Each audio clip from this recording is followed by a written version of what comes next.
सुबह के टाइम अगर पेट साफ ना हो तो कुछ भी अच्छा नहीं लगता, ना कुछ खाने का मन करता है ना ही कुछ करने का मन करता है।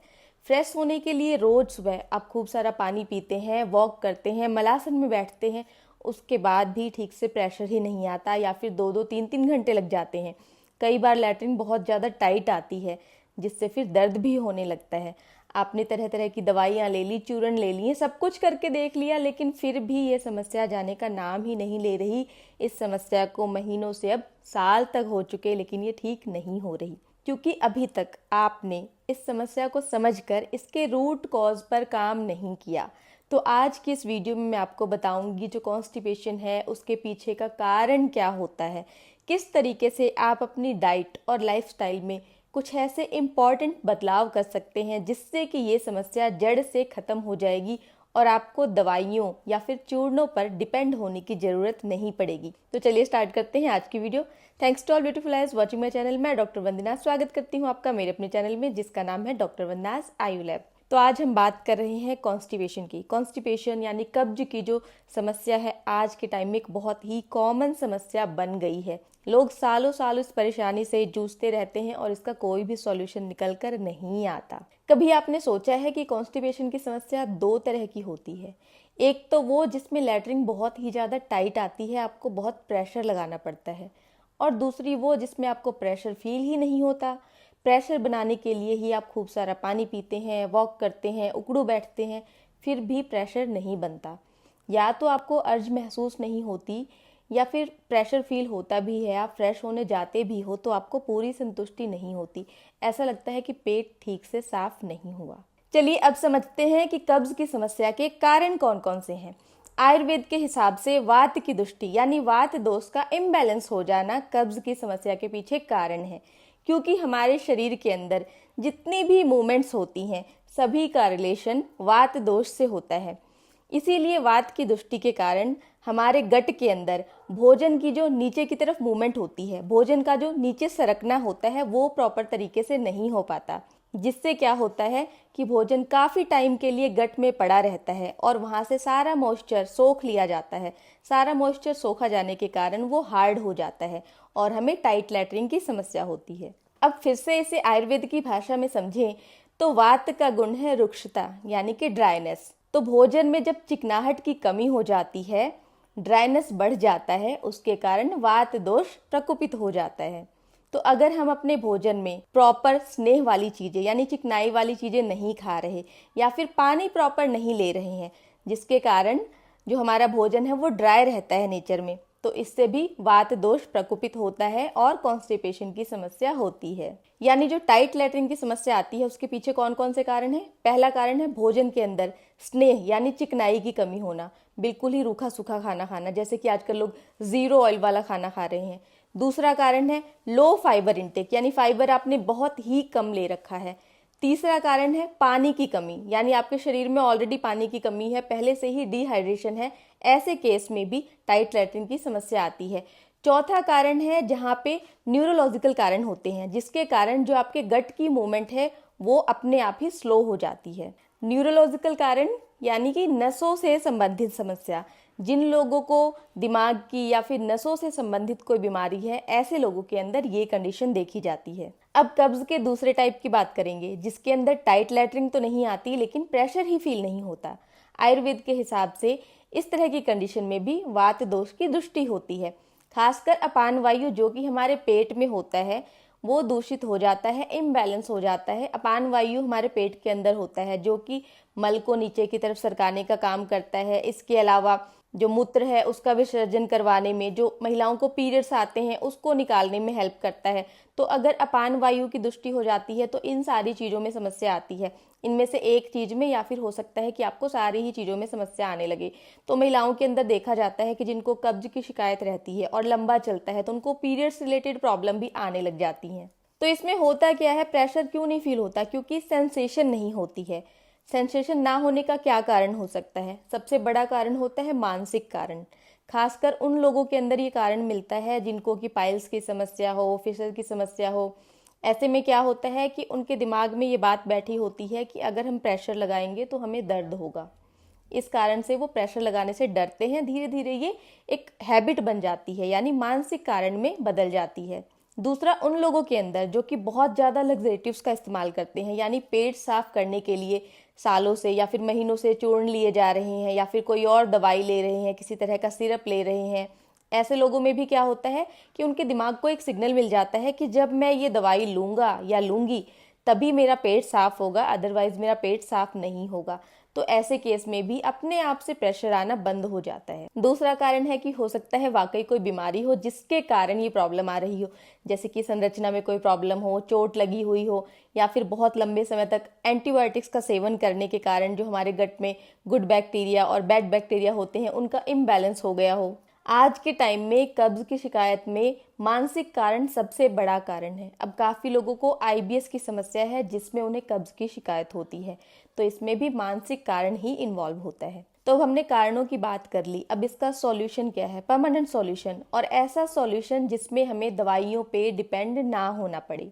तो जैसा कि मैं हर वीडियो में कहती हूँ, किसी भी समस्या का समाधान चाहिए तो पहले उसके कारणों को अवॉइड करो। तो अभी मैंने बात की कि इसके अंदर कारण होता है वात दोष की दुष्टि, लेकिन इससे भी एक स्टेप पहले जाते हैं। पेट की कोई भी समस्या हो उसमें पहले क्या होता है? मंदाग्नि या फिर विषमाग्नि। मंदाग्नि यानी जो हमारी पाचक अग्नि है वो मंद हो जाती है, काफ़ी कम हो जाती है, या फिर विषम अग्नि यानी वो कभी कम हो रही है कभी ज़्यादा हो रही है। दोनों ही चीज़ें प्रॉब्लमेटिक होती हैं। अब हम स्टार्टिंग करते हैं रात से कि हम कौन कौन सी मिस्टेक्स करते हैं जिससे हमारा जो वात है वो भी दूषित हो जाता है और हमारी जो अग्नि है वो भी मंद हो जाती है। तो सबसे पहले तो अगर आप देर रात तक जागते हैं तो शरीर के अंदर वात की वृद्धि होती है। अगर आप देर तक सोते रहते हैं तो कफ दोष की वृद्धि होती है। अगर कफ दोष की वृद्धि होगी तो क्या होगा? उसका असर हमारी अग्नि पर पड़ेगा। अब बात करते हैं सुबह की जो चर्या होती है, उसमें आजकल लोग क्या करते हैं? खूब सारा पानी पीते हैं। आजकल प्रमोट किया जाता है कि खूब सारा पानी पियो। आपको पेट की कोई भी समस्या है, सुबह उठ के खूब सारा पानी पियो। कॉन्स्टिपेशन है, खूब सारा पानी पियो। लेकिन आयुर्वेद में कहीं भी ऐसे खूब सारा पानी पीने के लिए नहीं बताया गया है, बल्कि जब हम सुबह खाली पेट पानी पीते हैं, ज़्यादा पानी पीने से जो हमारी अग्नि होती है वो और भी मंद हो जाती है। तो सुबह आपको कितना पानी पीना है? जितनी आपको प्यास हो उतना ही पानी पीना है, बहुत सारा पानी आपको नहीं पीना है।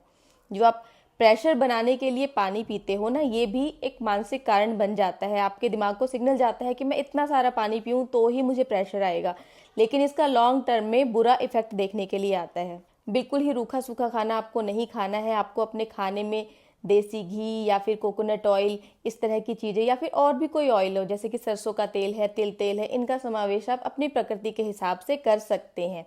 लेकिन आपको बिल्कुल ही चिकनाई रहित भोजन नहीं करना है। आजकल काफ़ी प्रमोट किया जा रहा है कि बिल्कुल ही ज़ीरो ऑयल वाला खाना खाएं। हो सकता है किसी को ऐसा हेल्थ इशू है कि वो बिल्कुल ही तेल घी का सेवन नहीं कर सकता, लेकिन अगर आपकी ऐसी कोई कंडीशन नहीं है तो आपको अपने भोजन में स्नेह का इस्तेमाल ज़रूर करना चाहिए।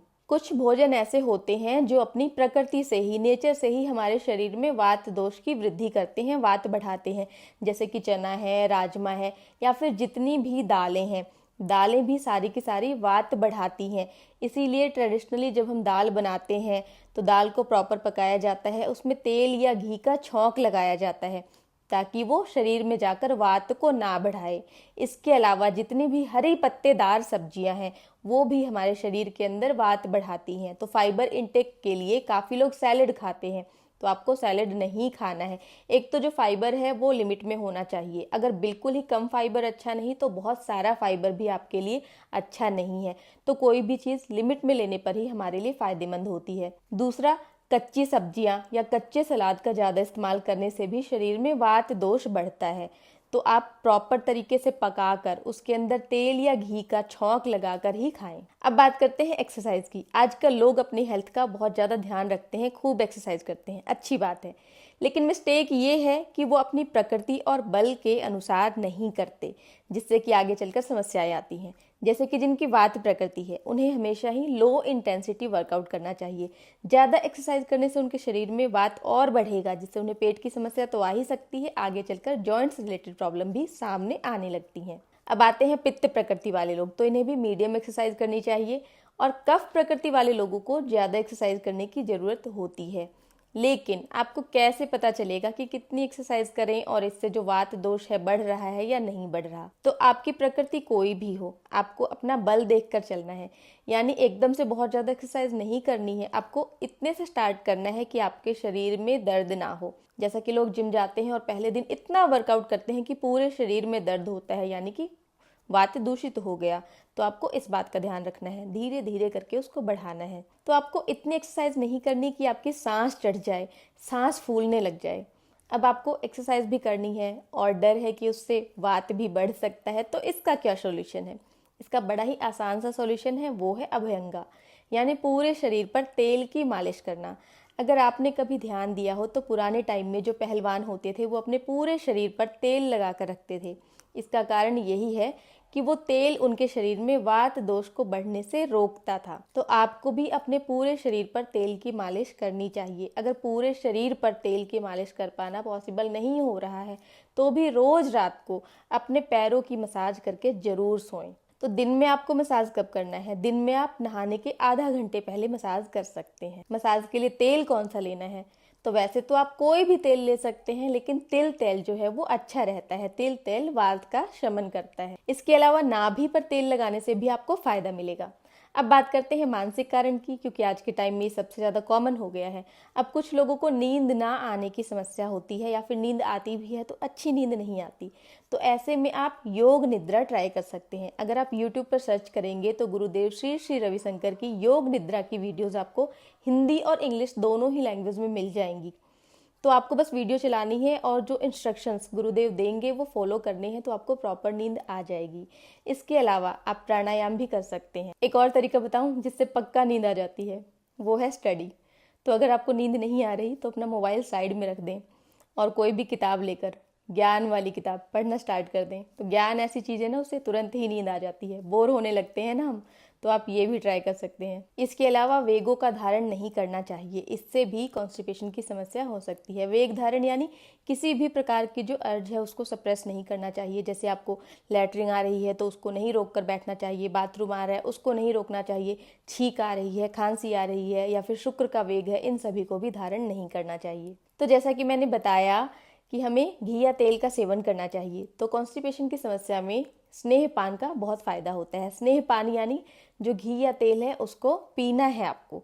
तो उसके लिए आप क्या कर सकते हैं, थोड़ा सा गर्म पानी लें, उसके अंदर 2 चम्मच के करीब या 3 चम्मच के करीब घी डालें, या फिर घी आप नहीं लेना चाहें तो कोकोनट ऑयल डालकर भी आप पी सकते हैं।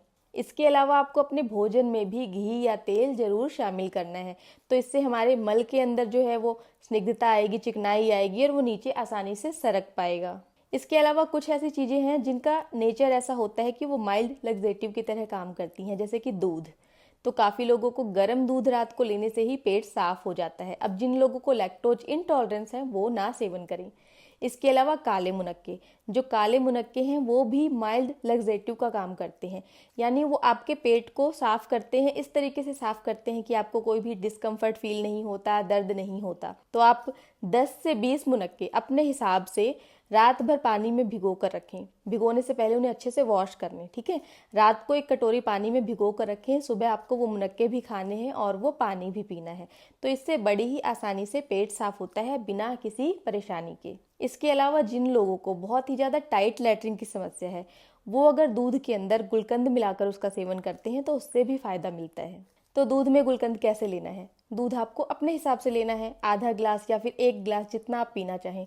उसके अंदर अपने हिसाब से 1 से 2 चम्मच आपको गुलकंद मिक्स करना है और दूध हल्का सा गर्म हो तभी उसका सेवन करना है। अब जिन लोगों की भी पित्त प्रकृति है उनको परेशान होने की ज़रूरत नहीं है, क्योंकि जो काले मुनक्के हैं और गुलकंद हैं दोनों ही पित्त को भी बैलेंस करते हैं। अगर आप मेरी वीडियोस देखते हैं तो मैं स्टार्टिंग से ही जितने भी मेरे पिगमेंटेशन वाले भी जितनी ऑडियंस हैं सबको मैं कहती हूँ कि काले मुनक्के ज़रूर खाओ।